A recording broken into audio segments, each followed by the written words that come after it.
Приближается 1 октября. Для кого-то это обычный день, но для нагайцев это один из самых трагичных дней в истории народа. Мы хотели бы отдать дань памяти погибшим нагайцам, которые, оказавшись между Россией и Османской империей, желая сохранить независимость, отдали за это свои жизни. В этот день, в 1783 году, под командованием Суворова начали операцию по ликвидации нагайских спор, которые не желали переселяться с одной земли на Урал. Все началось с подписания в 1774 году Кучук-Кайнадирского договора с Турцией. Между нашей страной и османами был заключен мир. И Крым впоследствии со всеми территориями вошел в состав Российской империи. Но на пути колонизаторов нового для себя края стали нагайские орды, кочевавшие вдоль рек по благодатной земле Кубани. Совсем недавно они были союзниками Крымского ханства. При этом турецкие агенты не оставляли шансов поднять их войну против России. Но нагайцы, желая мирной жизни, приняли присягу России. Став ее подданными, несогласно же ушли за Кубань, на турецкую сторону. Все прошло без происшествий. Однако у Екатерины II и графа Потемкина возникли сомнения в преданности их новых подданных. К тому же для освоения региона помещикам и солдатам для поселения необходимы были новые земли, которые были уже заняты нагайцами. Тогда-то и появился план выселения всех нагайских орд на Урал, на обезлюденные выжженные степи, где не так давно был подавлен бунт Емельяна Пугачева.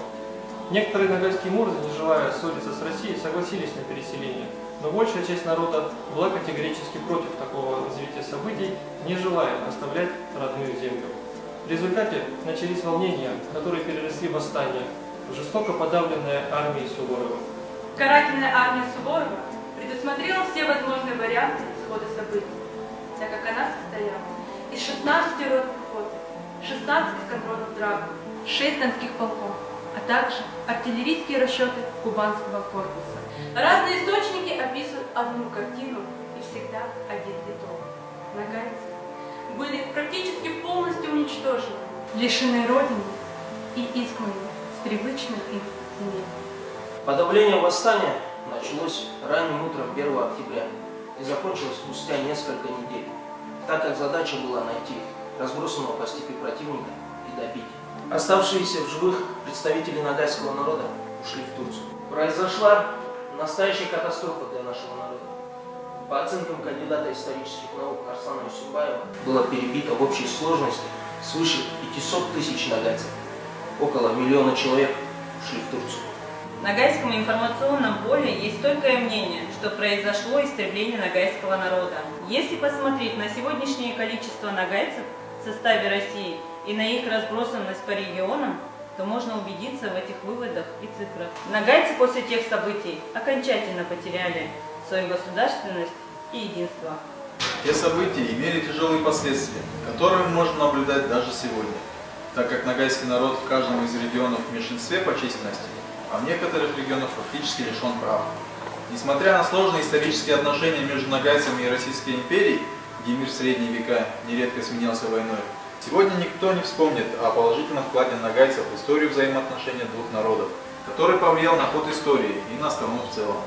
Например, когда предки нагайцев, половцы, остановили вторжение печенегов в Византию, тем самым спасли христианский мир того времени. Или когда эмир Ногай оказал покровительство московскому князю Даниилу Александровичу, ставшему впоследствии родоначальником московских князей и царей. Вспомним большого друга и союзника Москвы, бия Ногайской орды Измаила, князя Петра Урусова, который остановил самозванца Дмитрия II. Можно вспомнить и потомка ногайских князей Феликса Юсупова, остановившего мистика Распутина.